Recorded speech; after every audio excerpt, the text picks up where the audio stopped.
இறையாட்சியும் இறையருளும் நிறைந்திருக்க உங்கள் அனைவரையும் அன்புடன் இந்த தியான தளத்திற்கு வரவேற்கின்றோம்.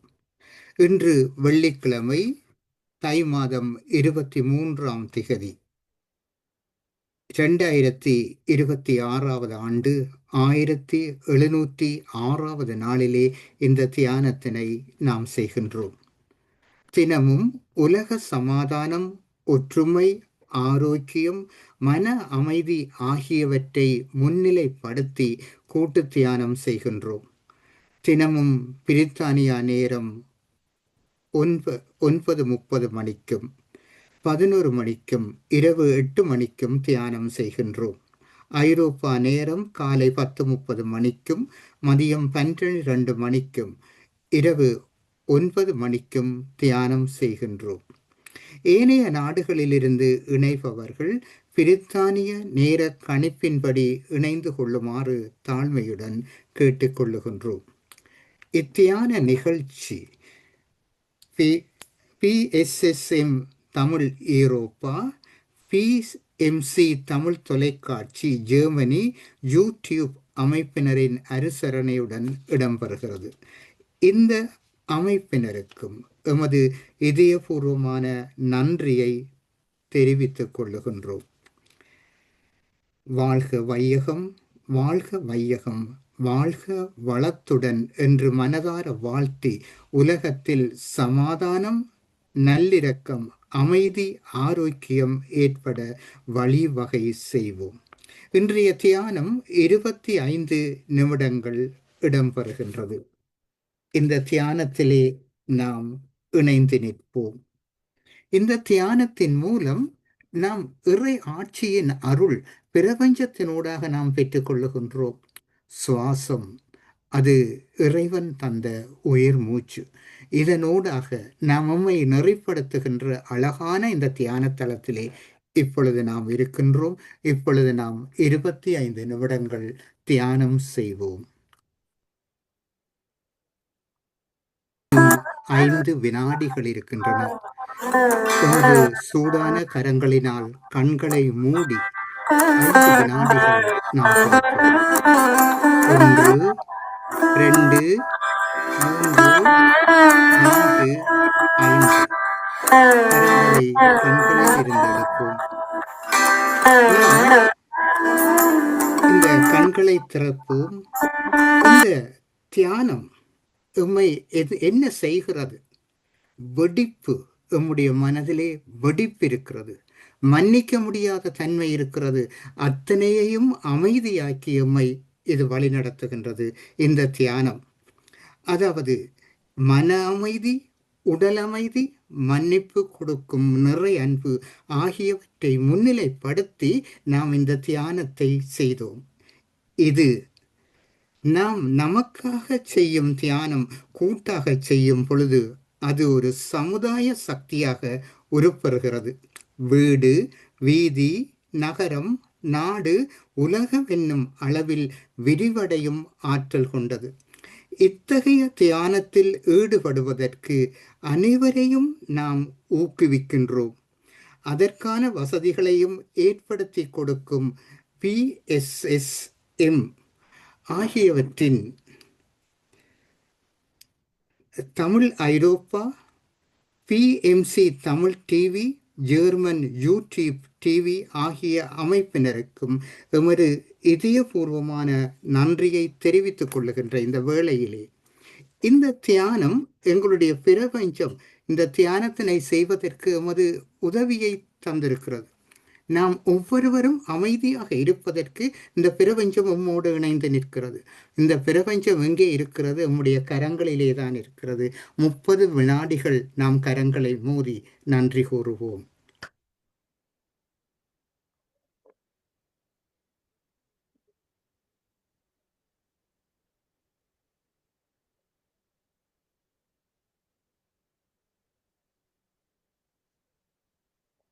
வாழ்க வையகம், வாழ்க வையகம்.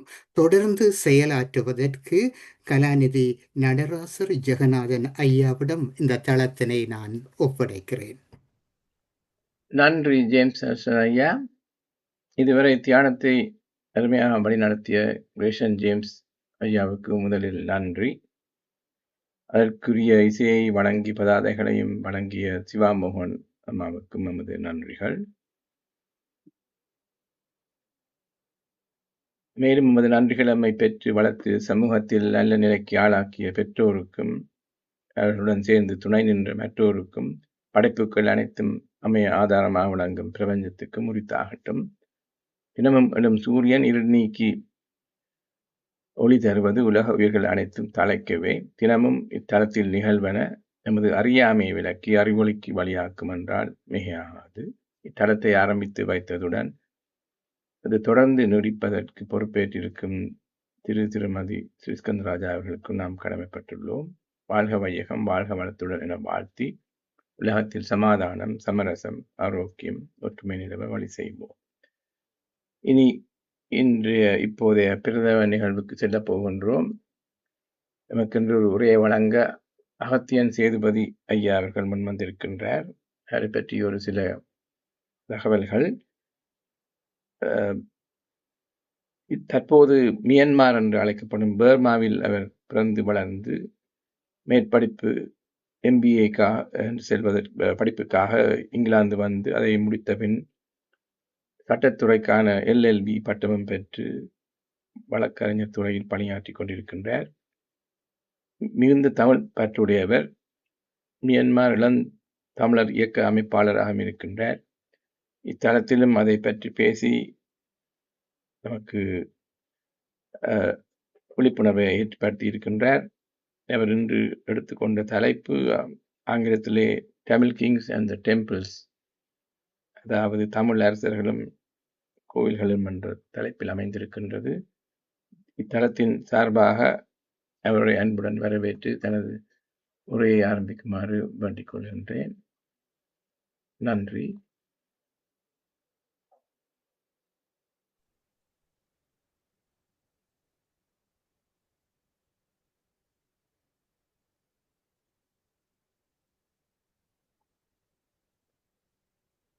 நீங்க ஆரம்பிக்கலாம் ஐயா. சாகும்போதும் தமிழ் படித்து சாக வேண்டும், என் சாம்பலுமை தமிழ் மணந்து வேக வேண்டும். பாடையிலே படுத்தூரை சுற்றும் போதும் என் பைந்தமிழில் அழும்போசை கேட்க வேண்டும். ஓடையிலே என் சாம்பல் ஓடும் போதும் என் உயிர் தமிழே சலசலத்து ஓட வேண்டும். அற்புதமான இந்த தியான குழுவிற்கு வழிநடத்தி சென்று கொண்டிருக்கும் மாமனிதர்களான இதனை ஒருங்கிணைப்பாளர்கள் அனைவருக்கும், குறிப்பாக ஸ்ரீகந்தராஜா மற்றும் அவரது மனைவி மற்றும் ஐயா ஜேம்ஸ் மற்றும் நடராச ஜெகநாதன் ஐயா, பிறகு இதை ஒருங்கிணைப்பு செய்து கொண்டிருக்கும் அனைத்து நல்வுள்ளங்களுக்கும் எனது முதற்கண் நன்றியை தெரிவித்துக் கொள்கிறேன். இந்த அறிஞர்கள் கூடும் இந்த சபையில் இந்த அடியனுக்கும் ஒரு வாய்ப்பளித்த அனைத்து பெரிய உள்ளங்களுக்கும் நன்றிகள். இன்றைக்கு நான் எடுத்துக்கொண்ட தலைப்பு தமிழ் மன்னர்களும் அவர்களது ஆலயங்களும் என்ற தலைப்பை எடுத்துக்கொண்டிருக்கிறேன். ஸோ இந்த தலைப்பு இதை உணரக்கூடிய விஷயம் நம்மளோட சரித்திரங்களை பற்றி ஒரு சிறிய பார்வை. எனக்கு தெரிஞ்ச ஒரு கோணத்தில் என்னால் முடிஞ்ச அளவுக்கு அதை சொல்ல முயற்சி செய்கிறேன். மனிதர்களின் பிறப்பு, மனிதர்களின் வளர்ச்சியில் முதல் பரிணாம வளர்ச்சியில் மனிதர்கள் காடுகளில் வாழ்ந்த மனிதன் ஒவ்வொரு காலங்கள் மாற்றத்தில் விவசாயங்கள் செய்ய ஆரம்பிச்சாங்க. அப்ப அவங்கள்ட்ட இருக்கிற உடைமைகளை பாதுகாத்துக்கிறதுக்கு ரொம்ப இருக்கிறவங்க வலிமை இல்லாதவங்களை ஆக்கிரமிப்பு செய்கிற காலங்கள் உருவானுச்சு. அப்படி அந்த ஆக்கிரமிப்பு செய்கிற காலங்கள் உருவான பிறகு நம்ம மண்ணுகளை பாதுகாத்துக்கிறதுக்கு ஒரு சின்ன தலைவனை தேர்ந்தெடுத்தாங்க. இந்த இடத்துக்கு வராம நீங்க தான் பாதுகாத்துக்கிறணும் சொல்லிட்டு அந்த ஒரு தலைமை பொறுப்பு ஒருத்தர்கள்ட்ட கொடுக்கப்பட்டுச்சு. பிறகு அந்த தலைமை வந்து ஒரு குழுக்கிட்ட கொடுக்கப்பட்டுச்சு. அதனின் பரிணாம வளர்ச்சியில தான் வந்து பார்த்தீங்கன்னாக்கா, மன்னராட்சிங்கிறது வந்து சரித்திரத்துல வந்து பிறக்க ஆரம்பிக்குது. இந்த மன்னர் வந்து நாட்டுல இருக்கிற மக்களுக்கு தேவையான விஷயங்கள படிப்படியாக அனைத்தையும் அவங்களால முடிஞ்ச அளவுக்கு உருவாக்கி கொடுக்குறாங்க. அதுல வந்து இப்ப அதன் பரிணாம வளர்ச்சியில தான் இன்னைக்கு இருக்கிற ஜனநாயகம். இப்ப இருக்கிற ஆட்சி திட்டங்கள் பூராமே அதன் பிறகு உருவான பரிணாம வளர்ச்சிகள். அந்த மன்னர்கள்ல வந்து பார்த்தீங்கன்னாக்க, ஆ உலகத்திலே பெரும் ஆட்சி மன்னர்கள் நெறைய இருந்திருக்காங்க. இருந்தாலும் நம்ம தமிழ் மன்னர்கள் எப்படி வாழ்ந்திருந்தாங்க? அவங்களோட சிந்தனைகள் எப்படி இருந்துச்சு? நம்ம பார்த்தோம்னாக்க, மத்த மன்னர்கள் போல் இல்லாமல், நம்ம தமிழ் மன்னர்கள் வந்து அ அனைவரும்னு சொல்ல முடியாது. ஆனா, அதிகமான தமிழ் மன்னர்கள் ஒரு அறம் சார்ந்த வாழ்க்கைய தான் வாழ்ந்திருக்காங்கன்னு நம்ம வந்து சரித்திரங்கள்ல நம்ம வந்து பல இடங்கள்ல நம்ம பார்க்க முடியுது. ஸோ எடுத்துக்காட்டாக நம்ம வந்து பல மன்னர்கள் நம்ம சொல்லலாம். நம்ம வந்து அ இந்த கண்ணகியின் கதையில சிலப்பதிகாரத்துல வந்து நெடுஞ்செழியன் மன்னன் வந்து தன்னோட தவறு நம்ம வந்து ஒரு தவற செய்துட்டோம். நம்ம வந்து ஒரு தவறான நீதிய நம்ம வந்து பிறப்பிச்சிட்டோங்கிறதுக்காக, அந்த நேரத்திலே அவரோட உயிர் போற சரித்திரங்கள நம்ம வந்து படிச்சிருப்போம். இந்த மாரி பல மன்னர்கள் இருக்கும்போது வந்து பார்த்தீங்கன்னாக்க, நம்மளோட ராஜராஜ சோழன் தான் வந்து அதிலேயும் ஒரு முக்கியமான ஒரு மன்னர்கள்லயே ஒரு முக்கியமான ஒரு மன்னராக பார்க்கப்படுது. ஸோ அதற்கு பல காரணங்கள் இருக்கு. அதுல ஒரு ஒரு சின்ன ஒரு காரணம் நம்ம வந்து பார்த்தோமே ஆனா, அவர் காலகட்டத்துல இந்த ஒரு ஒரு ஒரு இந்த ஒரு மிகப்பெரிய ஒரு ஆலயத்த கட்டணும்ங்கிற ஒரு ஒரு கனவு அவருக்கு பிறந்து அந்த கனவு திட்டத்த அவர் வந்து எப்படி ஒரு பரிணாம வளர்ச்சிக்கு கொண்டு போயிருப்பாரு. ஏன்னா, உலகத்தில இதற்கு முன்பு இந்த மாரி ஒரு கட்டிடம், இந்த மாரி ஒரு ஆலயம் இல்லாத போதே, அவரோட சிந்தனையில இந்த மாரி ஒரு ஆலயத்த கட்டி முடிக்கணுங்கிற சொல்லும்போதே, அதற்கான அந்த ஊர் மக்கள் அனைவருமே வந்து அதற்கான பாடுபட்டு, அத படிப்படியா கொண்டுட்டு போன அந்த விதங்கள், பிறகு வந்து பார்த்தீங்கன்னாக்க, இன்னைக்கு வந்து ஆ ராஜராஜ சோழன் தஞ்சையில கட்டுன அந்த ஆலயம் போலவே வந்து பார்த்தீங்கன்னாக்க, கங்கை கொண்ட சோழபுரத்துல ராஜேந்திர சோழனோட ஆலயமும் இருக்கும். இதுல பல பேர் நீங்க போய் பார்த்திருப்பீங்களான்னு தெரியல. அந்த கங்கை கொண்ட சோழபுரத்தோட ஆலயமும் நீங்க போய் பார்த்தீங்கன்னாக்க, இந்த பெருவுடையாள் கோயில் போல தான் மிக பிரம்மாண்டமா இருக்கும். ஆனா இருந்தாலுமே வந்து நம்ப ராஜராஜ சோழன் கட்டிய கோயில் தான் வந்து ரொம்ப பிரசித்தியா இன்னைக்கு வரைக்கும் பார்க்கப்படுது. ஏன்னாக்க, அ ஒரு கோயில் வந்து கட்டி முடித்த பிறகு, இன்னொருத்தவங்க அத பார்த்து அந்த காப்பி மாரி செய்றது வந்து, அது பெரிய ஒரு கடினம் கிடையாது. ஆனா உலகத்திலேயே வந்து இந்த மாரி ஒரு மிகப்பெரிய மாபெரும் படைப்பு இல்லாத போது, இந்த படைப்பு ஒண்ணு செய்தாகணுங்கிற ஒரு திட்டங்கள் அவங்க தீட்டுனது. அந்த திட்டத்த அவங்க நடைமுறைப்படுத்தி, அத வந்து இந்த இந்த மண்ணுக்குள்ள அத எல்லாமே அந்த கோயில கட்டி முடிக்கிற நேரம், இ இங்க வந்து அ நான் லண்டன் இந்த நம்ம வெம்பிலில இருக்கிற சிவன் ஆலயத்துல வந்து, அந்த கோபுரம் இப்பதான் அவங்க அந்த கோயில அ கட்டி முடிச்சு ஒரு கும்பாபிஷேகம் செய்தாங்க. உங்களுக்கு தெரியுமான்னு தெரியல. அப்ப அந்த கோபுரத்த ஏத்துற நேரம் வந்து அன்னைக்கு நான் அந்த கோயில்ல இருந்தேன். அந்த சின்ன கோபுரத்த அந்த மேல அந்த க ஏ ஏத்துறதுக்கே வந்து ரொம்ப கஷ்டப்பட்டாங்க. அந்த டீம் வந்து, "அங்க கீழ தூக்குடா, கீழ வையுடா, இத அங்க இடுடா, இத அப்படி பண்ணுடான்னு" சொல்லிட்டு ரொம்ப கஷ்டப்பட்டாங்க. ஆனா வந்து, இந்த ராஜராஜ சோழன் வந்து அந்த 80 டன் வெயிட் இருக்கிற அந்த பெரிய கல்ல வந்து அந்த அஸ்திவாரத்து மேல எப்படி அவரு ஏத்துனாரு? அப்புறம் வந்து பார்த்தீங்கன்னாக்கா, அந்த கோயில் முழுக்கவே வந்து பார்த்தீங்கன்னாக்கா, முழுக்க முழுக்க சென்ட்ரல் லாக்கிங் சிஸ்டம்லயே வந்து அந்த 1000 வருடத்துக்கு முன்பு அவங்க வந்து கட்டி முடித்தாங்க. முழு கோயிலையும் வந்து மேலேருந்து ஒவ்வொரு கல்லா எடுத்து வச்சு, திரும்பி அந்த லாக்கிங் சிஸ்டத்திலே திரும்பி அந்த கோயில கட்டிறலாம். அந்த கோயில் வந்து வெறும் 5 அடி மட்டும் ஃபவுண்டேஷன் வச்சு அந்த கோயில கட்டி முடிச்சிருக்காங்க. ஸோ அப்ப அந்த மன்னன் வந்து இந்த மாரி ஒரு படைப்ப படைக்க முடிஞ்சுச்சு. இயற்கை வந்து அந்த மன்னனுக்கு அந்த அளவுக்கு ஒரு ஒரு ஆளுமைய குடுத்திருந்தாங்கனாக்க, அவர் எந்த அளவுக்கு ஒரு நேர்மையோட, ஒரு ஒழுக்கத்தோட வாழ்ந்திருந்தா, இந்த இயற்கை வந்து அந்த அளவுக்கு ஒரு படைப்ப செய்யறதுக்கு அந்த மன்னனுக்கு அந்த வாய்ப்ப அளித்திருக்குங்கிறத நம்ம யோசிக்க முடியும். ஸோ, அ அதே மாதிரி இப்ப ராஜராஜ சோழன் காலம் முடிந்த பிறகு, ராஜேந்திர சோழ காலகட்டத்தில பார்த்தீங்கன்னாக்க, பர்மா, தாய்லாந்து, இந்தோனேஷியா, கம்போடியா பல நாடுகள வந்து அவங்க வந்து கைப்பற்றி அவங்களோட அடையாளங்கள் இருக்கு. நான் ஏற்கனவே பகிர்ந்திருக்கேன். ராஜேந்திர சோழனோட அந்த வெற்றி தூண் வந்து பர்மால இருக்கு. பர்மால ஒரு இடத்துல பக்குங்கிற இடத்துல இருக்கு.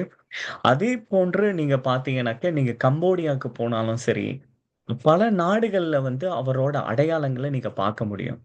இன்னைக்கு இருக்கு தொழில்நுட்பத்துல நம்ம வந்து ஒரு இடத்துக்கு ஒரு இடத்துக்கு போறதுக்கு இன்னைக்கு கார் வசதிகள் இருக்கு. இன்னைக்கு வந்து விமான வசதிகள் இருக்கு. இன்னைக்கு எல்லா தொழில்நுட்பமும் இருக்கிற காலகட்டத்துல நம்ம வந்து வாழ்ந்துகிட்டு இருக்கோம் இன்னைக்கு வந்து. ஆனா, அவர் காலகட்டத்துல வந்து நீங்க பார்த்தீங்கன்னாக்கா, அதிகபட்ச ஒரு ஒரு பயணம் செய்றதுக்கு அதிகபட்சம் அவங்க பயன்படுத்தி இருக்கிறது வந்து ஒரு ஒரு ஒரு விலை உயர்ந்த ஒரு குதிரைய தான் பயன்படுத்தி இருக்க முடியும். ஸோ அத தாண்டி ஒரு மிகப்பெரிய ஒரு அ இன்னைக்கு இருக்கிற வசதியோ, இன்னைக்கு இருக்கிற தொழில்நுட்பமோ கிடையாது. ஆனா, அப்படிப்பட்ட ஒரு சூழ்நிலையில அந்த ராஜேந்திர சோழன் வந்து அ இவ்வள நாடுகள கைப்பற்றி, ஸோ அந்த நாடுகள்லயும் வந்து பார்த்தீங்கன்னாக்க, நம்பளோட அடையாளங்கள வந்து விதைச்சிருக்காங்கங்கிறத வந்து பார்க்கும்போது வந்து, இந்த மன்னர்கள் வந்து அ இந்த எந்த அளவுக்கு இந்த இந்த ஒரு நேர்மையாக, ஒழுக்கத்தோட இருந்திருந்தா, இந்த இயற்கை வந்து அவங்களுக்கு அந்த வாய்ப்பு குடுத்திருக்கும்ங்கிறத நம்ம யோசிச்சு பார்க்கலாம். அதே மாரி நம்ம கொரிய நாட்டுல நீங்க பார்த்தீங்கன்னாக்க, இன்னைக்கு கொரிய மொழியில பல நூத்துக்கணக்கான சொற்கள் வந்து தமிழ் சொற்கள் இருக்கு. இன்னைக்கு கொரிய மொழியில. நீங்க அப்பாங்கிற வார்த்தையிலேருந்து ஆரம்பிச்சு, பல சொற்கள் வந்து தமிழ் சொற்கள் இருக்கு.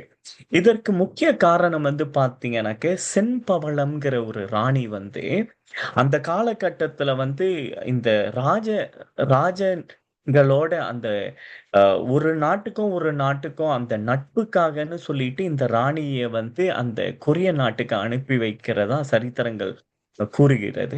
ஸோ அப்படி போகும்போது தான், அந்த ராணியோட ஆட்சியில தான் வந்து அந்த கொரிய நாட்டுல பலவிதமான பரிணாம வளர்ச்சிகள் அடைந்திருக்குன்னு சொல்லிட்டு, இன்னைக்கு வரைக்கும் அந்த அந்த ஆராய்ச்சியாளர்கள் வந்து அத சொல்றாங்க. ஆனா வந்து பார்த்தீங்கன்னாக்க வருத்தக்கூடிய விஷயம் என்னன்னாக்க, இன்னைக்கு இந்திய அரசாங்கம் வந்து என்ன சொல்லுதுனாக்க, இல்ல இது வந்து தமிழ்நாட்டு ராணி இல்ல. இது வந்து வடநாட்டுல இருக்கிற ராணின்னு சொல்லிட்டு தான் இன்னைக்கு வந்து கொரிய நாட்டு அரசோட வந்து அவங்க வந்து இந்த சரித்திரத்தையே வேறு விதமா அவங்க வந்து கொண்டு போய்க்கிட்டு இருக்காங்க. ஸோ தமிழ்நாட்டுக்கு வந்து பார்த்தீங்கன்னாக்க நெறைய வாய்ப்புகள் இருக்கு. அதே போன்று நீங்க பார்த்தீங்கன்னாக்க, சீன நாட்டோடையும் நம்ப தொடர்பு பண்ணி பார்த்தீங்கன்னாக்க, 2 வருடத்துக்கு முன்ன சீன அதிபர் வந்து மகாபலிபுரத்துக்கு நாங்க வரணும். இந்திய அரசாங்கம் சென்ட்ரல் கவர்ன்மெண்ட் வந்து, இல்ல நீங்க வந்து டெல்லிக்கு வாங்க. இல்ல நீங்க வந்து இந்த வட இந்தியால பல இடத்துக்கு வந்து பாருங்க எங்களோட அ சரித்திரங்களன்னு சொல்லும்போது, இல்ல சீன அரசாங்கம் வந்து இல்ல நாங்க வந்து இந்த இடத்த தான் போய் வந்து பார்க்கணும்னு சொல்லிட்டு சொன்னதுக்கு காரணமும், நம்ம தமிழ் மன்னர்கள் வந்து நம்பளோட போதிதர்மன் போன்ற தமிழ் மன்னர்கள். ஸோ அந்த சரித்திரம் வந்து அங்க உள்ள சரித்திர ஆராய்ச்சியாளர்களுக்கு தெரியும். ஸோ இது வந்து இந்த தென்னிந்தியலேருந்து வந்த ஒரு மன்னர் தான் எங்க நாட்டுக்கு இந்த மருத்துவத்துறை, இந்த அ அ இந் அ தற்காப்பு கலை, இந்த மாரி விஷயங்கள நம்மளுக்கு கத்துக் குடுத்திருக்காங்கங்கிற சரித்திரங்கள் அவங்களுக்கு தெரியும். ஆனா வருத்தமான விஷயம் வந்து நம்ப தமிழ்நாட்டுல வந்து தமிழுக்கான ஒரு சிறந்த ஒரு ஆட்சி அ அது என் கருத்து வந்து வரலன்னு தான் சொல்ல முடியும். ஸோ வராதனால வந்து பார்த்தீங்கன்னாக்க, இந்த மாரி ஒரு தொடர்பு, தமிழ் சார்ந்த தொடர்புக்கு அடுத்த கட்டத்துக்கு கொண்டு போகுறதுக்கு அது முயற்சி எல்லாமே இருக்குன்னு தான் சொல்ல முடியும். ஆ இது ஒரு பக்கம் இருக்கும்போதே, நம்ம வந்து நம்ம ஆங்கிலேயர் காலகட்டத்தில நம்ம பார்த்தோம்னாலும் சரி, நம்பளோட சின்ன மருது, பெரிய மருது ஓட சரித்திரங்கள் நம்ப அனைவரும் அறிந்ததே. அவங்க 2 பேர அ இந்த ஆங்கிலேயர்களும் எப்படியாச்சும் இந்த 2 மன்னர்கள வந்து எப்படியாச்சும் புடிச்சாகணும்னு சொல்லிட்டு பலவிதமான திட்டங்கள் போடுறாங்க. ஆனா எப்படியோ இந்த இந்த 2 மன்னர்கள வந்து ஏன்னா வீரத்திலயும் சரி, ரொம்ப சிறந்து விளங்குன மன்னரா இருக்கிறனால வந்து, ஆங்கிலேயர்கள் ஒண்ணுமே பண்ண முடியல.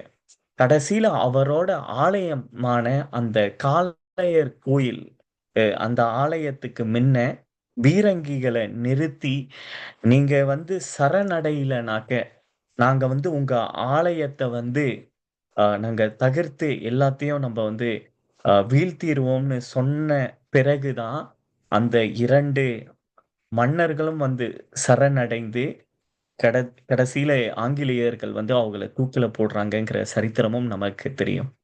ஸோ, இதெல்லாம் நம்ம பார்க்கும்போது வந்து, அ இ உலகத்துல எத்தனையோ ஆட்சியாளர்கள் இருக்கிறாங்க.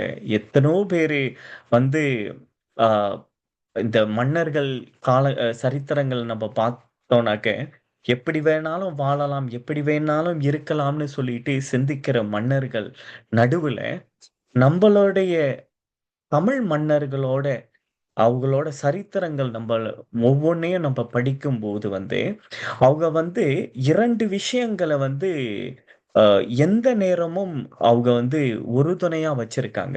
ஒண்ணு வந்து பார்த்தீங்கன்னாக்க, ஆலயங்கள அவங்க நெறைய நிறுவுறத நீங்க பார்க்கும்போது, இந்த மன்னர்களோட மனதுல இந்த ஆன்மீகம் எவ்வளவு பதிஞ்சிருக்குங்கிற அடையாளங்கள நம்ப வந்து ஒரு பக்கம் பார்க்க முடியும். இன்னொரு பக்கம் நம்ம பார்த்தோம்னாக்க, இந்த மன்னர்கள் வந்து தமிழ் மொழியையும் வந்து ரொம்ப போற்றி, அத அத வந்து ஒரு ஒரு தன்னுடைய கண்ணாக இந்த சமயமும், தமிழையும் 2யும் கொண்டு போயிருக்காங்கங்கிறத நம்ம பார்க்க முடியும். ஏன்னா, ஔவை ஔவை போன்ற புலவர்கள் வந்துட்டா வந்து, இந்த மன்னர்கள் வந்து அ ரொம்ப என்ன சொல்றது? அவங்க அவங்க வந்து ஒரு கடவுள் மாரி பார்க்கப்படுவாங்களாம். மன்னர்கள் முன்ன அந்த புலவர்கள் வந்து. இதற்கு ஒரு சின்ன கதை. ஒ ஒ தமிழ் கதை ஒண்ணு இருக்கு. அதுல வந்து அ குமணன், இளங்குமணன்னு சொல்லிட்டு 2 மன்னர்களோட சரித்திரம்னு சொல்லிட்டு நாங்க படிச்சிருக்கேன். ஸோ அதுல வந்து குமணன்ங்கிற தமிழ் மன்னன் வந்து ரொம்ப பெரிய தமிழ் பற்றாளனா. அந்த மன்னன் வந்து என்ன பண்ணுவாங்கனாக்க, எப்ப பார்த்தாலும் இந்த தமிழ் மொழிக்கான ஒரு பெரியவர்கள் வந்தா, தமிழ் மொழி சார்ந்து இந்த அ அறிஞர்கள் வந்தா, ஔவை போன்ற பெரியவங்க வந்தா, அந்த அள்ளி அள்ளி கொடுப்பாங்களாம். காசு, பணம், பொருள் எல்லாத்தையும் அள்ளி கொடுப்பாங்களாம். அதனால வந்து கி அவரோட இளைய தம்பினால இ அ ஆன இளங்குமணன வந்து பக்கத்துல இருக்கிறவங்கலாம் சொன்னாங்களாம், "உங்க அண்ணன் இப்படியே குடுத்து குடுத்து உன் ஆட்சி காலகட்டத்துல எதுவுமே மிச்சம் இல்லாம போயிரும். ஸோ அதனால வந்து நீ ஆட்சிய கைப்பற்றினா தான் முடியும்னு" சொல்லிட்டு எல்லாரும் சொல்ல, இந்த இளங்குமணன் வந்து அந்த அண்ணனான அந்த குமணனோட ஆட்சிய வந்து கைப்பற்றி, அந்த அண்ணன வந்து காட்டுக்கு விரட்டிர்றாங்களாம். அதோட காட்டுக்கு விரட்டிட்டோனே, மண் இந்த குமணன் வந்து அந்த காட்டிலேயே வாழ்றாரு. அப்ப வந்து வ் மத்த நாட்டிலேருந்து, மத்த கிராமத்திலேருந்து வந்து ஒரு புலவர். அந்த புலவர் வந்து என்ன கேள்விப்பட்டானாக்க, இப்படித்தான் இந்த குமணன்கிற மன்னர் ஒருத்தர் இருக்காரு. இந்த மன்னர்ட்ட வந்து ஒரு கவி பாடுனா, தமிழ வந்து போற்றி பாடுனா, தமிழ அடுத்த தலைமுறைக்கான அந்த கவிய நீங்க எடுத்துட்டு போனீங்கன்னாக்க, அவர் பெரிய பரிசு குடுப்பாரு. சொல்லிட்டு சொன்னோனே, இந்த மிகப்பெரிய புலவர் வந்து இந்த குமணன் மன்னன தேடி போறாங்க. போற நேரம் வந்து கேள்விப்படுறாங்க, இப்படித்தான் இந்த ஆட்சி வந்து கவுந்துருச்சு. இப்ப வந்து அந்த குமணன்கிற மன்னன் வந்து இல்ல. அவர் வந்து இந்த காட்டுல தான் இருக்காருன்னு கேள்விப்படுறோன்னோனே, இந்த புலவர் என்ன செய்றாரு, அந்த இந்த குமணன வந்து தேடி போறாரு இந்த காட்டுக்குள்ள, இந்த புலவர் வந்து. ஏன்னா வந்து இப்படி தமிழுக்காக செஞ்சாங்கிற ஒரு ஒரு ஒரு மன்னனை பார்க்கணும்னு சொல்லிட்டு இந்த புலவர் தேடி போறாராம். அப்படி தேடி தேடி அவரை எங்கேயும் பார்க்கலையாம். அப்ப வந்து ரொம்ப மன அலைச்சல்ல இந்த கவியை வந்து அவர் மனம் விட்டு பாடுறாராம். இந்த அந்த கவிஞர் வந்து அப்படி பாடும்போது அந்த குமணனுக்கு கேட்டுருச்சான். கேட்டோன்னே வந்து இந்த இந்த இந்த குரல் எங்க கேக்குதுன்னு சொல்லிட்டு ஓடி வரும்போது வந்து இந்த கவிஞரை பார்க்கும்போது அவர் வந்து உடனே வந்து இவ்வளவு அருமையான ஒரு தமிழ் கவியை பாடுறீங்களே, உங்களுக்கு ஏதாவது நான் கொடுத்தாகணும்னு சொல்லிட்டு பார்க்கறாங்கன்னா அவர்கிட்ட எதுவுமே இல்லையா. அப்ப வந்து அவர் கையில இருக்கிற அந்த ஒரு கத்தி இருக்கான். சோ அந்த கத்தி இருக்கிற நேரம் வந்து அங்க ஆட்சியில இருக்கிற இளங்குமணனுக்கு வந்து அப்ப வந்து ஒரு ஒரு தகவல் தெரியுதாம். இப்படிதான் உங்க அண்ணன் வந்து காட்டுல இருக்கும்போதும் நிறைய தமிழ் சார்ந்த விஷயங்கள் தான் பண்ணிக்கிட்டு இருக்காங்கன்னு சொல்லிட்டு கேள்விப்படும்போது ரொம்ப இந்த தம்பிக்கு கோபம் வந்து அவரு தலைய யாரு வெட்டிட்டு வர்றாங்களோ அவங்களுக்கு பெரிய பொற்காசு கொடுக்கப்படும்னு சொல்லிட்டு அந்த இளங்குமணன் வந்து அறிவிச்சிருக்காங்களாம். அந்த நேரம் இந்த குமணன் என்ன பண்றாங்களாம், இந்த புலவர்ட்ட இந்தாங்க இந்த கத்தி, இந்தாங்க இந்த கத்தியில என் தலைய வெட்டிட்டு நீங்க எடுத்துட்டு போனீங்கன்னாக்க என் தம்பி வந்து உங்களுக்கு வந்து பெரிய நிறைய பொற்காசுகள் கொடுப்பான். அந்த பொற்காசுகளை வச்சு நீங்க தமிழுக்காக நிறைய தொண்டு செய்யணும். ஏன் உங்களோட வாழ்க்கை வந்து இந்த தமிழுக்கு வந்து அடுத்த தலைமுறைக்கு அறம் சார்ந்த சிந்தனையை நீங்க வந்து கொண்டு போங்கன்னு சொல்லிட்டு அந்த கத்தியை எடுத்து இந்த புலவர் கையில கொடுக்குறாங்களாம். அதோட இந்த புலவர் வந்து ஐயா எனக்கு இந்த பாவத்தை மட்டும் எனக்கு கொடுத்துறாதீங்கன்னு சொல்லிட்டு பரவாயில்ல எனக்கு இந்த கத்தியை மட்டும் கொடுங்கன்னு சொல்லிட்டு அந்த கத்தியை எடுத்துட்டு அந்த மன்னர் கிட்ட அந்த அரண்மனைக்கு போனாராம். போயிட்டு அந்த இளங்குமணனை பார்த்து நீ இப்படி ஆட்சி செய்யற, ஆனா உன் அண்ணன் வந்து தமிழுக்காகன்னு சொல்லிட்டு தன்னுடைய தலையையே வெட்டி போ இங்க வெட்டிட்டு போங்கன்னு சொல்லிட்டு இந்த கத்திய கொடுத்திருக்காங்க பாருங்கன்னு சொல்லிட்டு இந்த கத்திய காட்டும் போதுதான் வந்து அந்த இளங்குமணன் வந்து உன் மனம் வருந்தி ஐயோ நான் மிகப்பெரிய தவறு செய்துட்டனே, ஒரு இவ்வளவு பெரிய ஒரு உன்னதமான ஒரு ஒரு அண்ணனை நான் இழந்துட்டேனேன்னு சொல்லிட்டு அவர் காட்டுக்கு போய் அவங்க அண்ணன்ட்ட மன்னிப்பு கேட்டு அப்புறம் ஆட்சியை திரும்பி அவங்க அண்ணன் கையிலே கொடுக்குறாங்கங்கிற ஒரு ஒரு கதைய வந்து படிச்சிருக்கேன். ஸோ இந்த மாதிரி நம்மளோட தமிழ் மன்னர்கள் வந்து ஒரு பக்கம் ஆலயங்கள், இந்த சமயம் சார்ந்த விஷயங்கள், இறை அருள் சார்ந்த விஷயங்கள், ஆஹ் வள்ளுவரும் அந்த காலத்துல சொல்லியிருக்காரு, உங்களுக்கும் தெரியும். பொருள் எல்லார்க்கு இவ்வுலகம் இல்லை, அருள் எல்லார்க்கு அவ்வுலகம் இல்லைன்னு சொல்லிட்டு அந்த மாதிரி அவ்வுலகத்துக்கு போறதுக்கு தேவையான அருள் வந்து அருள் வந்து இந்த ஆன்மீகத்துல கிடைக்கும். இவ்வுலகத்துல நீ வந்து பொருள் இவ்வுலகத்துல நீ வந்து சிறப்பா சீரும் சிறப்பமா வாழ்றதுக்கு உனக்கு தேவை வந்து அறம் சார்ந்த சிந்தனைகள், உண்மை, நேர்மை, அறம் சார்ந்த சிந்தனைகள் தேவை. அந்த அறம் சார்ந்த சிந்தனைய கொடுக்கிறது இந்த தமிழ் மொழி. அதனாலதான் வந்து இந்த மன்னர்கள் வந்து இந்த இரண்டையும் கொண்டுட்டு போனாங்கங்கிற ஆஹ் விஷயங்களை படிக்கும்போது வந்து உண்மையாகவே வந்து பார்த்தீங்கன்னாக்க, அவங்களோட அ அந்த காலத்துல அவங்க எப்படிலாம் வந்து ஒரு நேர்மையா வாழ்ந்திருப்பாங்கங்கிறத வந்து நம்ம வந்து ஒரு பக்கம் நம்ம வந்து பார்க்க முடிகிறது. ஸோ இதுல இன்னொரு ஒரு சின்ன கருத்த வந்து முன்வைக்க விருப்பப்படுறேன் உங்களுடைய அ அனுமதியுடன். இந்த கருத்து என்னவாக இருந்துச்சுன்னா என்னன்னாக்க, அப்ப வந்து இப்ப ஒரு 1000 வருடத்துக்கு முன்பு வரைக்கும் இப்படி சீரும் சிறப்போட வாழ்ந்த நம்ம தமிழ் இனம், இன்னைக்கு இந்த நிலைமைக்கு வந்ததுக்கு காரணம் என்ன? இன்னைக்கு பார்த்தீங்கன்னாக்க, நம்ம தமிழர்கள் இல்லாத நாடு இல்ல. ஆனா தமிழர்களுக்குன்னு ஒரு நாடு இல்லைங்கிறது தானே உண்மை.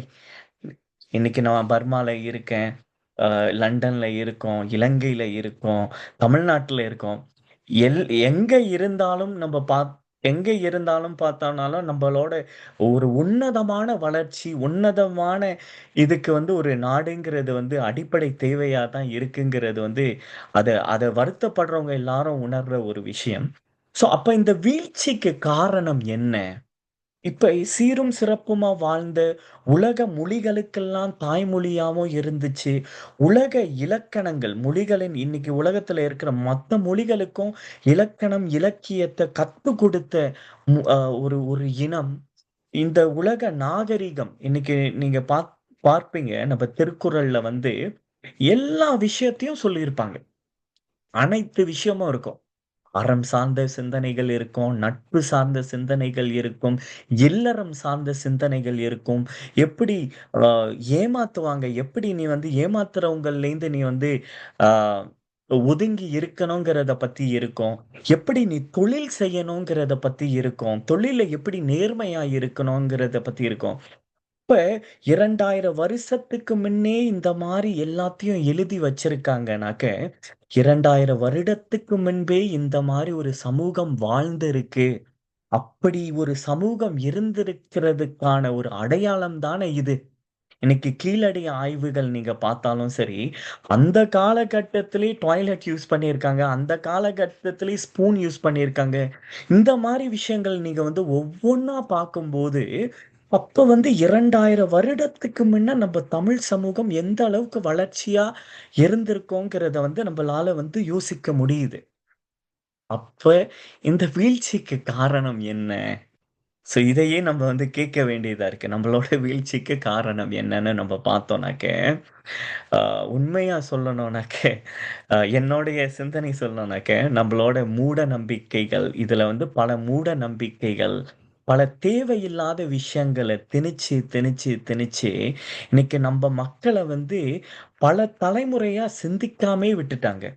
பூனை குறுக்க போனா சகுனம் சரியில்ல. ன்னு சொல்றாங்க. ரைட். யோசிச்சு பாருங்க. அந்த பூனைக்கு தெரியுமா? நீங்க எங்க போறீங்க? ஏது போறீங்கன்னு தெரியுமா அதெல்லாம்? யோசிச்சு பாருங்க.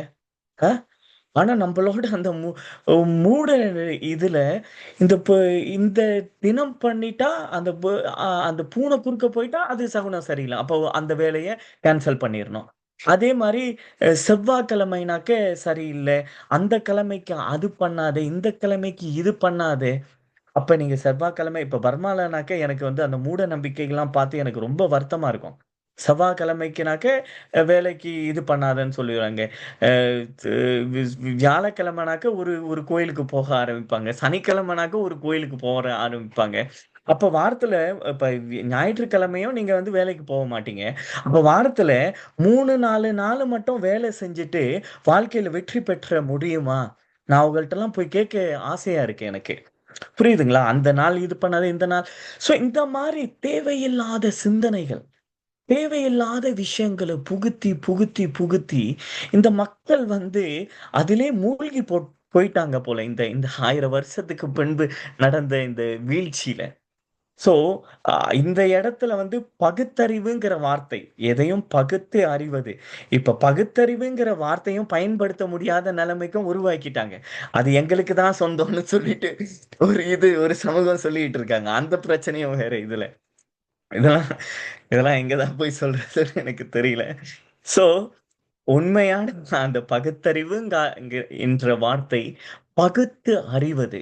எது உண்மை? எது நேர்மை? எது நீதி? எல்லாத்தையும் பகுத்து அறிவதுங்கிற அந்த வார்த்தையே ரொம்ப ஆழமான கருத்து. இன்னைக்கு திருக்குறள வந்து இன்னைக்கு உலகம் முழுக்க மிக போற்ற வேண்டிய ஒரு நூல். திருக்குறள்லாம் வந்து ஒரு அறம் சார்ந்த இவ்வளவு பெரிய படைப்பு வந்து எப்படிதான் அந்த காலகட்டத்துல முடிச்சாங்கங்கிறத நீங்க யோசிச்சு பாருங்க. ஒரு நாளைக்கு ஒரு குறள், திருக்குறள் 1330 குறள வந்து ஒரு நாளைக்கு ஒரு குறள வள்ளுவர் எழுதி இருந்தா கூட 1330 குறள முடிக்கிறதுக்கு 3 1/2 வருஷத்துக்கு மேல நேரம் எடுத்திருக்கும். ஒரு மனிதன் 3 1/2 வருஷமும் அந்த தினம் எழுதியாகணுங்கிற அந்த ஒழுக்கம் எவ்வளவு பெரிய ஒரு ஆழம் பாருங்க. வெறும் 7 வார்த்தைகள்ல அந்த அந்த சொல்ல அடக்கியாகணும். ஏன்னா, சுருக்கமா சொல்லு. இப்ப காலப்போக்குல நறுக்குன 4 வார்த்தை சொல்லுன்னு சொல்றாங்கல்ல. சுருக்கமா சொல்லுப்பா. ஆனா வள்ளுவர் 2000 வருஷத்துக்கு முன்னே சுருக்கமா சொல்லியிருக்காங்க பாருங்க. ரொம்ப வளவளன்னு ஒரு கட்டுரையா போகாம. அதனால தான் இப்ப நான் போன வாரம் உங்களுக்கு தெரியுமான்னு தெரியல, லண்டன்ல வந்து லெடியன் நாதஸ்வரம்னு சொல்லிட்டு இந்த திருக்குறள 1330 குறளையும் வந்து இசை வடிவில ஆ செய்த லெடியன் நாதஸ்வரம் தமிழ்நாட்டிலேருந்து உங்களுக்கு தெரியுமான்னு தெரியல. அவங்களும் அவங்களோட அக்கா அமிர்தவர்ஷினியும் வந்து இப்ப இசை வடிவில் பார்த்தீங்கன்னாக்க திருக்குறளை பண்ணிட்டாங்க. அதுல அனிருத், சித்ரா அம்மா, மோகன்லால் இந்த மாதிரி பெரிய பெரிய நபர்களும் இந்த திருக்குறளை வந்து அவங்க வந்து அந்த இசை வடிவில் கொண்டு வந்திருக்காங்க. அப்படி கொண்டு வரும்போது வந்து நீங்க பாத்தீங்கன்னாக்க அவங்க வந்து அந்த விளக்கத்தையும் வந்து அர்த்தத்தையும் 14 சொற்கள்லயே இருக்கணும்னு சொல்லிட்டு அந்த லெடியனோட அப்பா வந்து அந்த கவிஞர்கிட்ட சொன்னோன்னே அந்த 14 சொற்கள்லயே திருக்குறளுக்கு இப்ப இசை வடிவில் வந்திருக்கு. அதோட அவரை வந்து நான் ஒரு நேர்காணல் பண்ணேன் போன வாரம் வந்து ஒரு இன்டர்வியூ பண்ணும்போது நான் கேட்டேன், அண்ணா உங்களுக்கு எப்படி நான் இந்த சிந்தனை வந்துச்சு, ஒரு சுருக்கு 14 வ சொற்கள்லயும் முடிக்கணும்னு சொல்லிட்டு அந்த கேள்விலாம் நான் அற்புதமா கேட்டிருப்பேன். அது YouTubeல இருக்கு. பிறகு வேணா நான் உங்களுக்கு அனுப்பி வைக்கிறேன் அந்த நேர்காணல.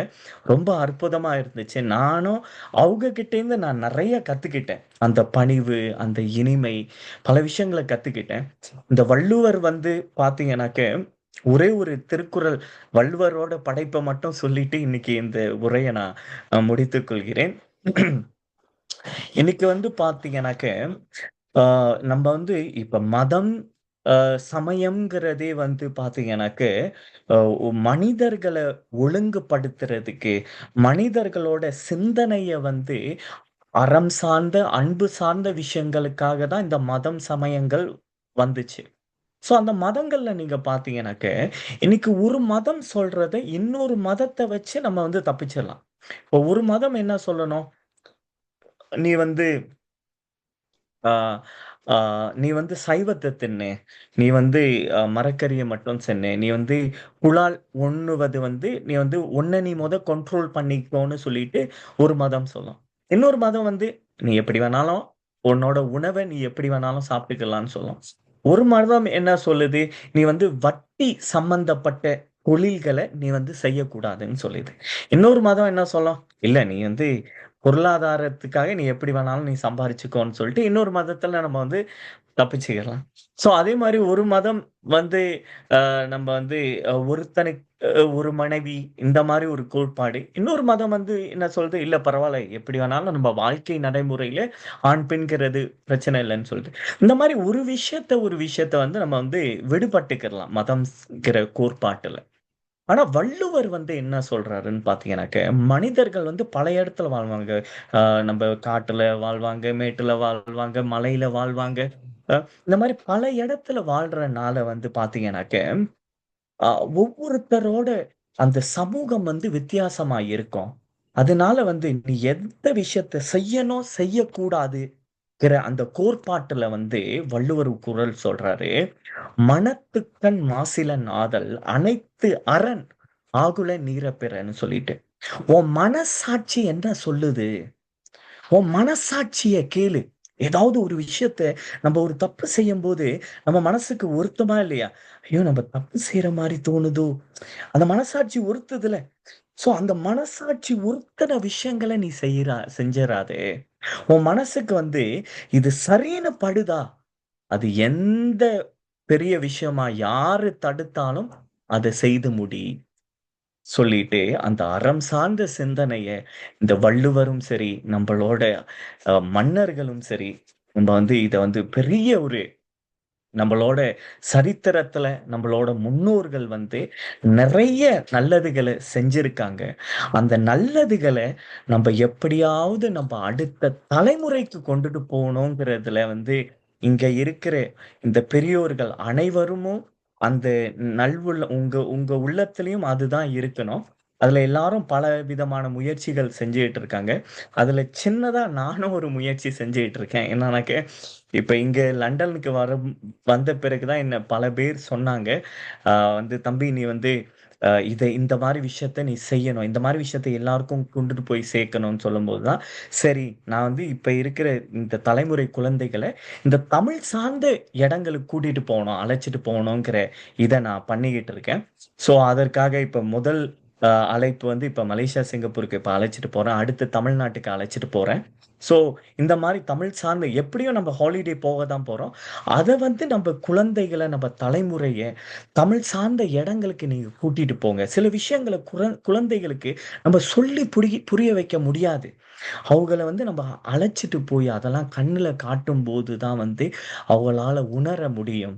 ஸோ இந்த மாதிரி விஷயங்கள் நீங்களும் இதுலயும் வந்து இப்ப ஸ்ரீகந்த ஐயா ராஜா ஐயாவோட பேசும்போதெல்லாம் அவருக்கும் இந்த இந்த குழுவை வந்து எப்படி சிறப்பா செய்யறது, அடுத்த தலைமுறை இளைஞர்களை கொண்டு வர்றதுன்னு நிறைய அவர் என்கிட்ட சொல்லுவாரு. ஸோ எல்லாரும் இந்த சிந்தனையிலே நம்ம இருக்கோம்.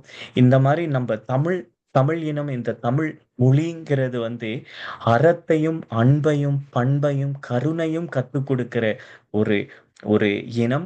ஸோ அந்த இனத்துக்கான அடையாளமான மன்னர்களையும் ஆலயங்களையும் இன்னைக்கு எனக்கு தெரிஞ்ச ஒரு பார்வையில உங்க அனைவருக்கும் சொல்ல வாய்ப்பு கிடைத்ததுக்கு அனைவருக்கும் நன்றிகள், வணக்கங்கள்.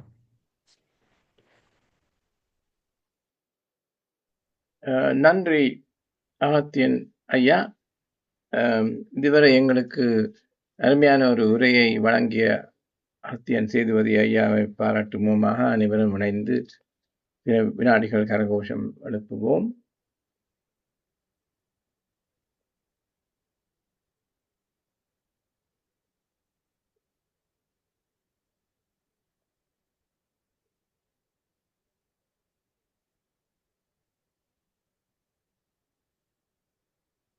இனி கலந்துரையாடல் நேரம். ஒருவராக கைகளை உயர்த்தியிருக்கின்றார்கள். முதலில் சிவாமோகன் அம்மா கை உயர்த்தினது மாதிரி எனக்கு தெரிகின்றது. நீங்கள் வணக்கம் ஐயா. கண்கோணேசன் ஐயா தான் முதல் உயர்த்தினவர், நான் இரண்டாவது.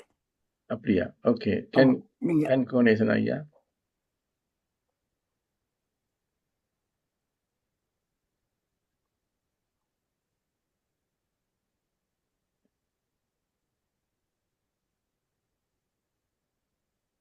நன்றி ஐயா. இமைப்பொழுதும் என் நெஞ்சில் நீங்காதான் தாழ்வாழ்க. ஐயா, உங்களது பேச்சு உயர்விலும் உயர்வு. நான் உங்களை வாழ்த்துகின்றேன், வணங்குகின்றேன், மகிழ்கின்றேன். நான் ஒன்று ரெண்டு கருத்துக்களை மட்டும் கூற உள்ளேன். இலங்கையை பொறுத்த மட்டில் ராஜராஜ சோழனும் ராஜேந்திர சோழனும் புலனறுவை என்ற இடத்தை மையமாக வைத்து கிட்டத்தட்ட 1000 ஆண்டுகளுக்கு முன்னே ஆட்சி நடத்தினார்கள். அந்த ஆட்சி நடைபெற்ற இடத்தை பார்ப்பதற்காக நான் போயிருந்தேன். அங்கு இப்பொழுதும் அவர்களால் கட்டப்பட்ட குறைந்தது 2 சிவாலயங்கள் உள்ளன. ஒன்று சிவாலய 1 என்று அவர் இப்பொழுது பதிவுள்ளது. மற்றது ராஜராஜ சோழனின் முதல் மனைவியாகிய வானவன் மாதேவி என்றவளது ஞாபகமாக அவள் இறந்தபடியால் அவளது ஞாபகமாக இலங்கையில் வானவன் மாதேவி ஈஸ்வரம் என்ற கோயிலையும் ராஜராஜ சோழன் தனது மகன் மூலம் ராஜேந்திர சோழன் மூலம் கட்டி நிர்வாணித்துள்ளார் என்று அங்கே எடுத்து கூறினார். சிங்கள மக்கள் தான் எனக்கு அதை எடுத்து கூறினார்கள். அது பாராட்டுக்குரியது. ஆனா என்ன என்றால் அதை சூழ வர இப்பொழுது புத்த சமயத்துக்கான விகாரைகள் பலவற்றை தொடுத்தபடியால் அது ஒரு குழப்பமான இடமாகத்தான் உள்ளது. அதை என்னொன்று நான் கூற வேண்டும். இலங்கை அவன் கைப்பற்றி அந்த இடத்தில் இப்பொழுது அந்த ஒரு மியூசியம் உள்ளது. நான் அங்கு போய் கேட்டேன். அந்த குட ஓலை, அதாவது இலங்கையை கைப்பற்றியவுடன் ராஜராஜ சோழன் என்ன செய்தான் என்றால், அங்குள்ள ஒரு 1-2 பேரையே குட ஓலை என்று சொன்னால், அந்த இப்பொழுது நாங்கள் போலிங் பூத் என்று சொல்லுவோம் தானே, அதாவது முடிக்குரிய குடியாட்சி என்று கூறுவார்கள். அந்த முறையைத்தான் அவர் இலங்கையில் பின்பற்றினார் என்று கூறினார்கள். அதாவது அந்த குடத்தினுள்ளே ஓலைகளை போடுவார்கள், போட்டு ஏர் செலக்ட் பண்ணப்பட்டார்கள் என்றதை வைத்துக் கொண்டு அவர் அது தமிழ்நாட்டில் இருந்து அவர் இலங்கையில் உள்ளவர்களையே ரெப்ரசன்டேட்டிவா மாற்றி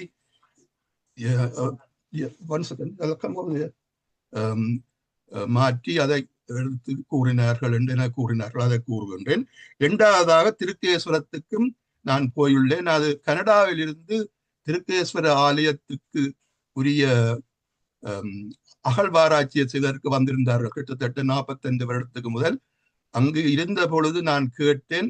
அந்த ஆலயம் பல்லாயிரம் ஆண்டுகளுக்கு முதல் கட்டப்பட்டதாகவும் அதுக்கும் சோழ அரசர்கள் பிறகு நிர்மாணம் செய்தார்கள் என்றும் கூறினார்கள். அது கூறினது கனடியர்கள்.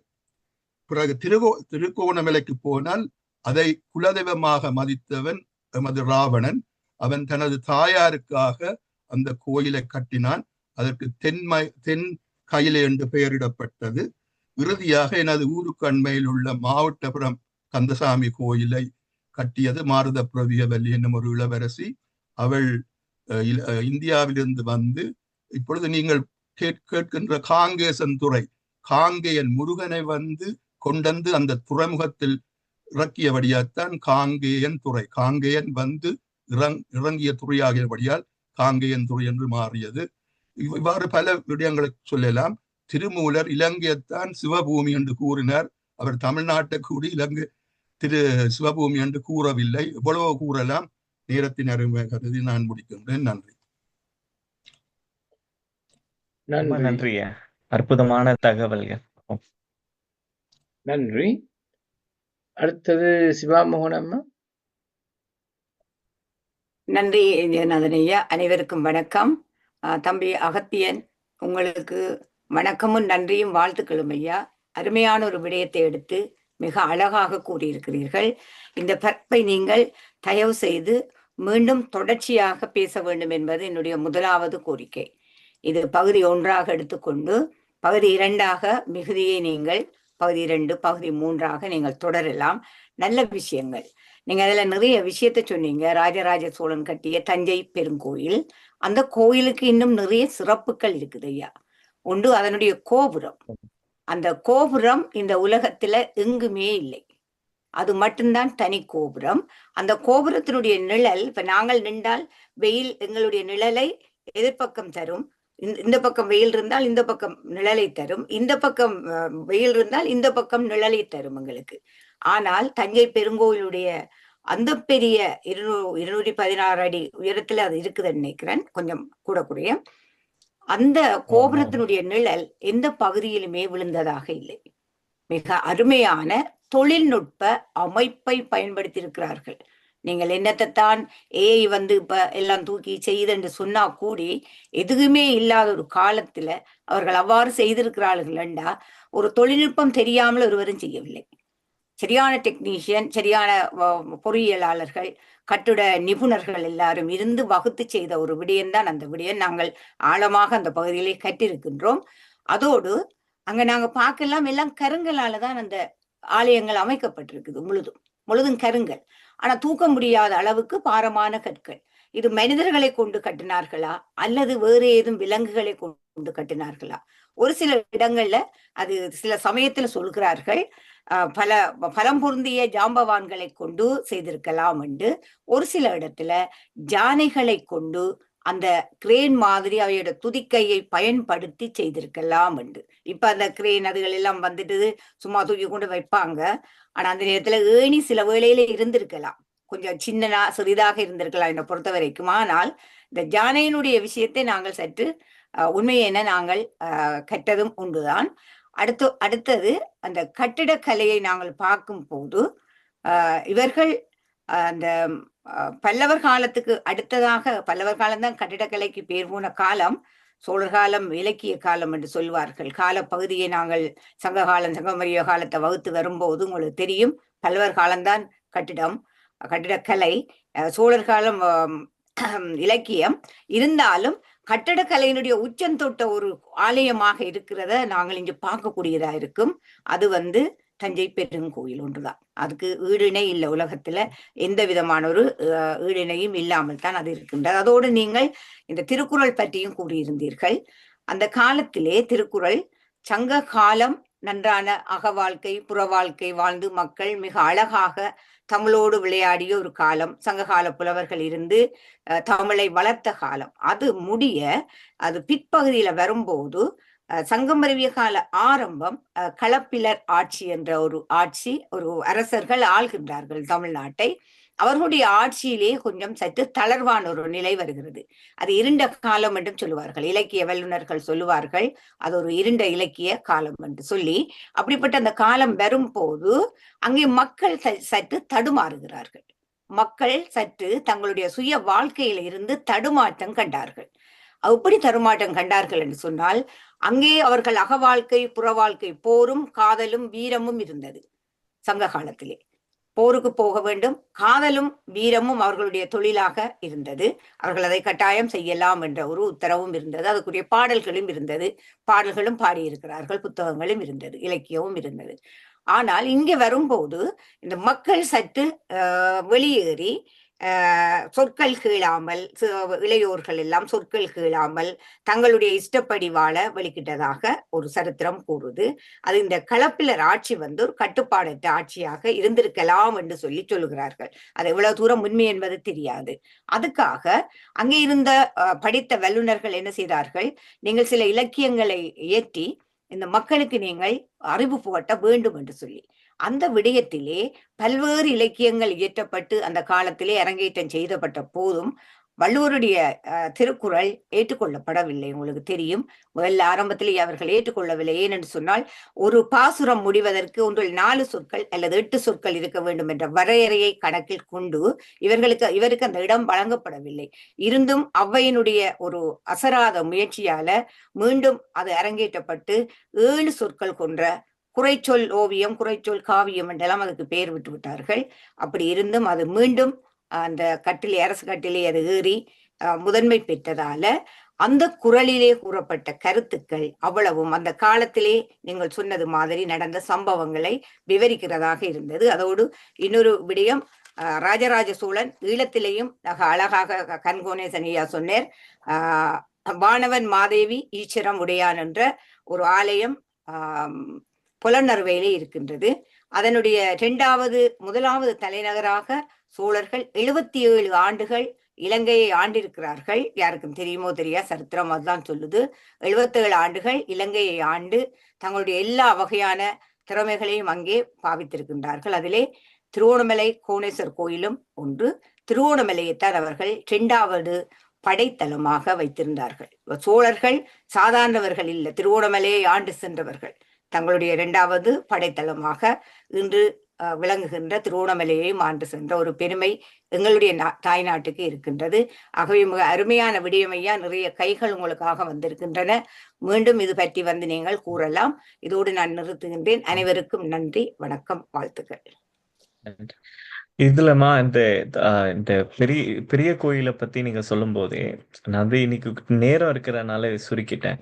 உண்மையா இன்னும் ஒரு சின்ன விஷயத்த சீக்கிரமா சொல்லணும்னாக்க, 2018 முதல் தடவை நான் அங்க தமிழ்நாட்டுக்கு போகும்போது வந்து பாத்தீங்கன்னாக்கா, அங்க தஞ்சை தமிழ் பல்கலைக்கழகத்தோட அந்த முனைவர் பேராசிரியர் குறிஞ்சிவேந்தன் வந்து என்னோட ரொம்ப நெருக்கம். பர்மால தமிழ் சார்ந்த விஷயங்களுக்கு நிறைய உதவி செஞ்சிருக்காங்க தமிழ் ஆசிரியர் பயிற்சியால். அதனால நம்ம போகும்போது என்ன பண்ணாங்க, அந்த கோயிலோட அந்த அஸ்திவாரத்து மேல ஏறுறதுக்கு எங்களுக்கு வந்து பர்மிஷன் கேட்டு கொடுத்தாங்க எங்களுக்கு. அப்ப நானும் நம்ம போன அந்த குழுக்களும் வந்து அந்த மேல போகும்போது அந்த உள்ள பாத்தீங்கன்னாக்க, இந்த பரத கலையோட அந்த அசைவுகள் 108 அசைவுகளை அவங்க வந்து அந்த கல்வெட்டால அந்த மேல செதுக்கி வச்சிருக்காங்க. சோ அதெல்லாம் பார்க்கும்போதுதான் நம்ம மனசு, ஓ அப்ப பரதக்கலை வந்து நம்ம தமிழர்களோட கலைதான். இப்ப நிறைய விஷயங்கள் வந்து பாத்தீங்கன்னாக்க, இப்ப இந்து கல்ச்சர், இந்து இது, சோ இந்த மாதிரி பல டைட்டில போட்டுட்டோன்னே இப்ப எது தமிழர்களோட கலை, எது தமிழர்களோட சொல்லு, இந்த மாதிரி பல இது கன்ஃபியூஸ் ஆயிடுது இப்ப அடுத்த தலைமுறைக்கு. சோ அந்த மாதிரி இருக்கும்போது சில விஷயங்களை நம்ம போய் பார்க்கும்போதுதான் தெரிய வருது.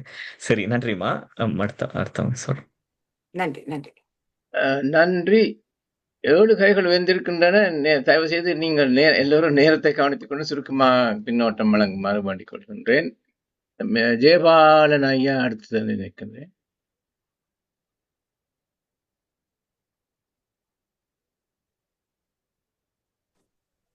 வணக்கம். அகஸ்டியன் சேதுபதி, அருமையான பேச்சு, ஆழமான ஆய்வு. அவருடைய விளக்கங்கள் கூட சாதாரண தமிழிலே இலகுவாக எல்லோரும் புரியக்கூடிய வகையிலே இருந்தது. அவருடைய பேச்சு எந்த அளவு சிந்தனையை தூண்டி இருக்கின்றது என்பதை எனக்கு முன்னால் கருத்து தெரிவித்த இருவருடைய கருத்துக்களிலும் இருந்து, அவர்கள் உதிர்த்த வார்த்தைகளிலிருந்தும் அந்த அவர்களுடைய எண்ணக்கோவைகள் முன்னைய மன்னர்கள் காலங்களிலே இருந்த அந்த தமிழனுடைய வலு, இந்துக்களுடைய வலு ஆகியனவற்றில் எவ்வாறு சரிந்திருந்தது என்பதையும் குறிப்பிட்டிருந்தார்கள். அவருடைய இரு கூற்றுக்களுக்கு மட்டும் நான் என்னுடைய சிந்தனையை சொல்ல விரும்புகின்றேன். முதலாவது, இப்பொழுது அந்த திராவிடர்கள், குறிப்பாக அவர்கள் திராவிடர்கள் அந்த ஒரு பாரம்பரியத்தை தாங்கள் கொண்டாடி கொண்டிருக்கிறார்கள். குறிப்பாக இந்தியாவினுடைய அரசாங்கம் அது தான் தான் மதத்துக்கு சொந்தம் என்று கொண்டாடி கொண்டிருக்கின்றது போல அவருடைய ஒரு உரையாடலில் ஒரு கருத்து வந்தது. அதை ஒட்டிய ஒரு கருத்து, அதாவது இங்கே ராஜராஜ சோழன் தொடக்கம் எல்லோரை பற்றியும் நாங்கள் கூறி அடைத்தோம். ஆட்சியாளர்கள் இருக்கும் போது, ஒரு ஆளுமை என்று ஒருவர் இருக்கும் போது, இப்பொழுது கூட வெள்ளரசனுடைய ட்ரம் என்கின்ற அந்த அதிபர் பாடாய்படுத்தி வைக்கின்ற அந்த பார்வையை பார்க்கின்ற போது, ஒரு தனிநபருடைய ஆளுமைக்கு கீழே அந்த நாடு சமூகம் கட்டுப்படுவது போல இந்த ஜனநாயகம் பிரித்தானியாவுக்கு பிறகு வந்து அந்த பிரித்தாளுகின்ற அந்த தன்மைகளை கொண்டு வந்து பல பிரச்சனைகளை உருவாக்கிய அந்த தன்மைகளுக்கு எல்லாம் காரணம். அண்மையில் கூட ஒரு ஆயுத போராட்ட தலைவருக்கு கீழே ஈழம் அமைதியாக ஒழுங்காக இருந்தது என்று கூறப்படுகின்றது. ஆக அங்கே ஒரு தனிநபருடைய ஆட்சி சிறப்பானதாக இருக்குமா என்ற ஒரு கேள்வியை அன்பருடைய கருத்து இங்கே எடுத்து காட்டியதாக தெரிகிறது. நானும் அதனோடு உடன்படுகின்றேன். ஆக மொத்தத்திலே இங்கே கூறியவர்கள் போல மாவட்டபுரம் கந்தசுவாமியர் கோயில், கீரிமலை நகுலேஸ்வரர் அற்புதமான சுனை தீர்த்தம், அதற்கு அயலிலே பன்னாரிலே வாழ்ந்தவன் நான், பிறந்தவன் வாழ்ந்தவன். ஆக அந்த இனிய நினைவுகளை தந்த உங்களுடைய பேச்சுக்கும் எதிர்கால கனவுகளில் எங்களை நீண்ட வைத்த உங்களுடைய போக்குக்கும் அவர் ஆய்வாளர் மட்டுமல்ல, ஆர்வத்தோடு அக்கறையோடு இந்த மேம்பாட்டுக்கான பாடுபடுகின்றார் என்பதையும் அவர் குறிப்பிட்ட சில சம்பவங்களை அறியே. வாழ்க வளர்க உங்களுடைய பணி தொடர்க. நன்றி, வணக்கம். நன்றி ஐயா. அடுத்ததாக ரேஷன் ஜேம்ஸ் ஐயா. எல்லோருக்கும் நிறைந்த வணக்கம். ஒரு தமிழ்நாட்டில் இருந்து ஒருவர் பேசி இருந்தால் உங்களை ஏற்றுக்கொள்ள முடியும். ஆனால் நீங்கள் ஒரு பர்மியராக இத்தனை அழகாக பேசும் பொழுது கரம் குவிக்கின்றேன். உங்களுடைய உரைக்கும் உங்களுடைய தெளிவான கருத்துக்கும் இத்தனை விடயங்களை தெரிந்து வைத்திருக்கிறீர்கள் என்பதற்காக. இங்கே நாங்கள் அந்த ஒரு துரும்பு என்று சொல்லப்படுகின்றது. ஒரு தூணிலே ஒரு கல்லை வைத்துத்தான் அதற்கு மேல் அடுத்தது வைக்க வேண்டும். அதிலே துரும்பு வேலை என்று சொல்லுகிறது.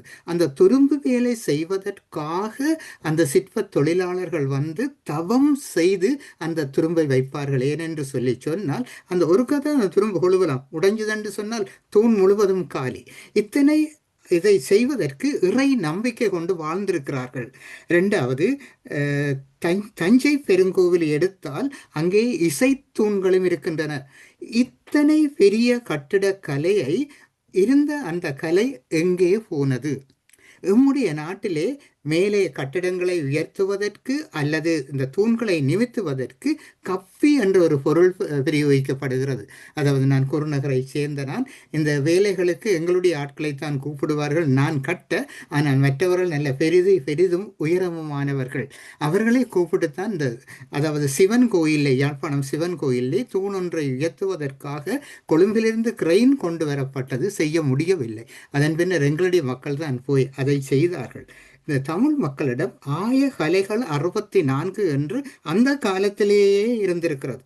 அடுத்ததாக நீங்கள் சொன்ன இன்னொரு விடயம் வந்து அதாவது எங்களுடைய எண்ணங்கள், தவறான எண்ணங்களை பற்றி சொன்னீர்கள். ஜெர்மனியிலே ஜூலை மாதம் 13ஆம் திகதி வெள்ளிக்கிழமையிலே வந்தால் பலர் லீவு போட்டு விடுவார்கள், அந்த நாள் கூடாதென்று.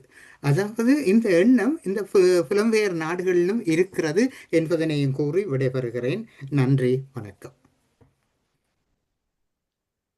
நன்றி ஐயா. அடுத்ததா டாக்டர் சரஸ் விடோணானம்மா.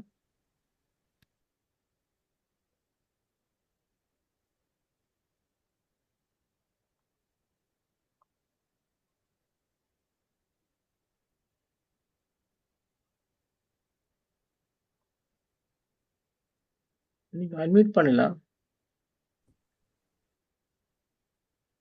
நல்லா பண்ணி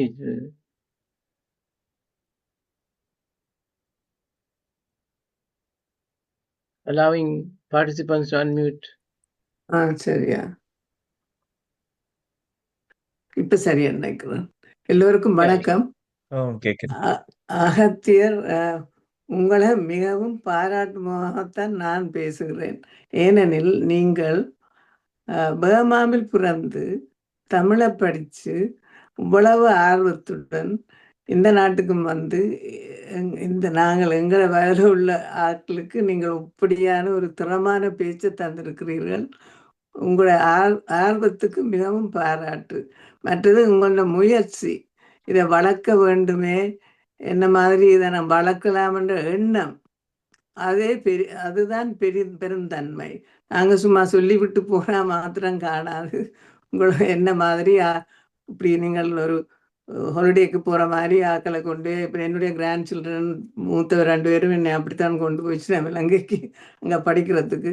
அப்படி ஒவ்வொருவரும் தங்கள் குடும்பங்களில் உள்ளவர்கள் ஆர்வத்தோடு கொண்டு போய் காட்டினா அவர்களுக்கு தெரிய வரும். உங்களுடைய ஆர்வத்துக்கும் உங்களுடைய ஆழ்ந்த எண்ணங்களும், மற்றது உங்களுக்கு இவ்வளவு படித்து இருக்கிறீங்க இந்த சரித்திரத்தை. உங்கள்ட்ட இருந்து நான் இவ்வளவு இன்றைக்கு கற்றுக்கொண்டேன். எல்லாவற்றுக்கும் நன்றி, மிக்க நன்றி. உங்களுடைய ஆர்வத்துக்கும் உங்களோட முயற்சிக்கும் மிக்க நன்றி. நன்றிகள். நன்றி. அடுத்தது சுகேந்திரா தர்மகுமார் அம்மா. அனைவருக்கும் வணக்கம். அகத்தியனையா என்று வந்து நீங்கள் என்ன தமிழ் அரசர்களும் கோயில்களும் என்று தொடங்கி அதில் நினைத்த நான் நீங்க கட்டாயம் தஞ்சை பெரிய கோயிலை பற்றி சொல்லுவீர்கள், ராஜராஜ சோழனை பற்றி கதைப்பீர்கள் என்று நினைத்தன. மற்றது ராஜேந்திர சோழன் என்ன வியட்நாம், அந்த கம்போடியா அதுகளில் போய் எல்லாம் கட்டினது, அது அந்த காலத்துல இந்த பாவை ஜெயபாலன் சொன்ன மாதிரி அந்த காலத்துல ஓராட்சி நடைபெற்றது. அப்ப அரசனுக்கு கீழே தான் எல்லாரும் இருந்தார்கள். ஆனா பிறகு இந்த ஜனநாயகம் என்று வந்தா பிறகுதான் இந்த மத எல்லா பிரச்சனைகளும் வந்தது. அது மட்டுமல்ல, நீங்கள் சொன்னீர்கள் ஏன் தமிழன் கீழே கீழே போய்கொண்டிருக்கிறான் என்று. தமிழன் அறிவாளி, ஆனா புத்திசாலி அல்ல. அவன் வந்து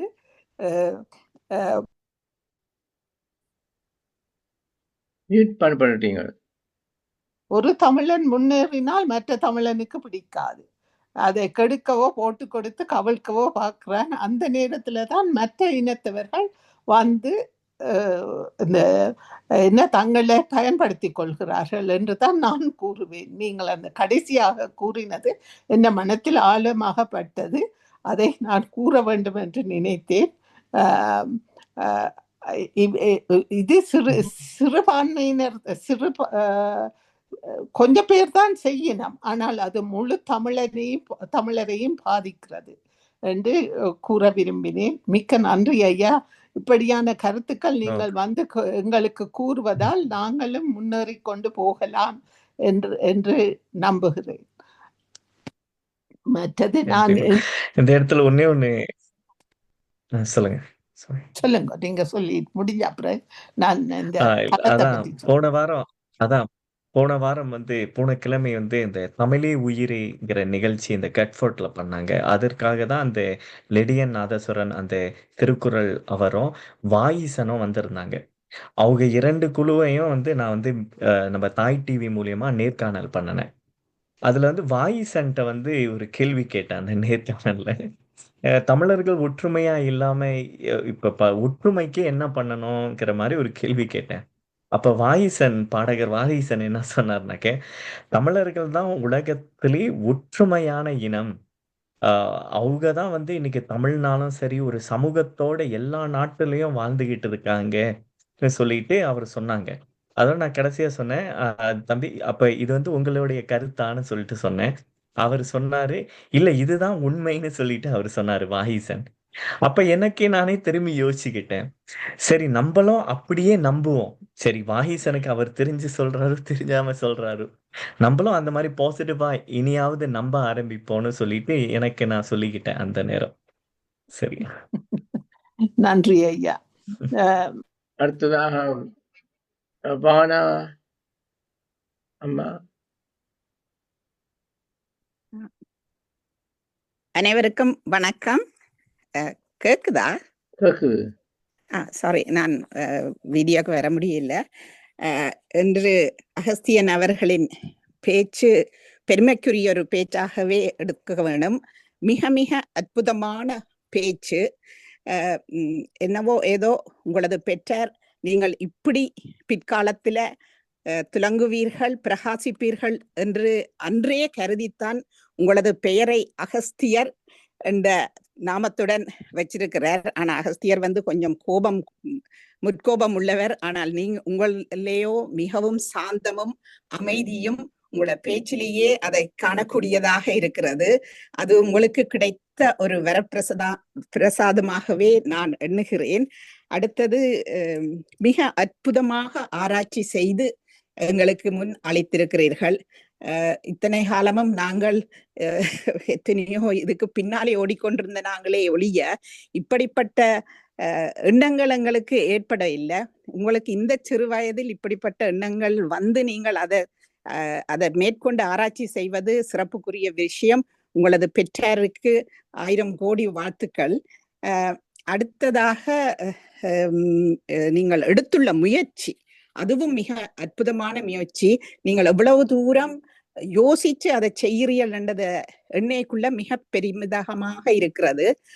என்னண்டா, அந்த இளம் சீறார்களைத்தான் நாங்கள் அப்ரோச் பண்ணணும், அணுகி அவர்களை இந்த தமிழை நோக்கி எடுத்துக்கொண்டு போக வேண்டும் என்று எண்ணி அவர்களை நீங்கள் ஒரு யாத்திரையாகவோ டூராகவோ கொண்டு செல்ல எடுத்துள்ள முயற்சி மிக மிக உன்னதமான முயற்சி என்றே சொல்ல வேண்டும். ஏனெண்டா அது சாதாரண அந்த முடியக்கூடிய இது இல்லை. ஏனெண்டா அது இப்பத்தையான இளஞ்சாரார்கள்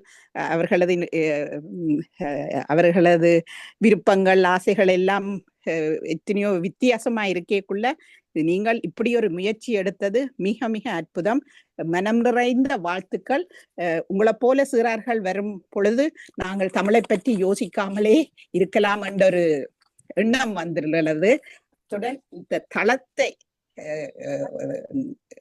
ஒரு பிரதிபலனும் காணாமல் அதனை எடுத்து இயக்கி வரும் ஸ்ரீ ஸ்கந்தராஜா மாஸ்டர், அருந்ததி அம்மா, அத்துடன் அவர்களுக்கு உதவியாக பின்னுக்கு இருக்கும் கனபேர் இருந்து இதுகளை செய்து கொண்டிருக்கிறார்கள். அவர்களுக்கும் வாழ்த்துக்கள் கூறி எனக்கு வாய்ப்பு தந்ததற்கு நன்றி கூறி விடைபெறுகிறேன்.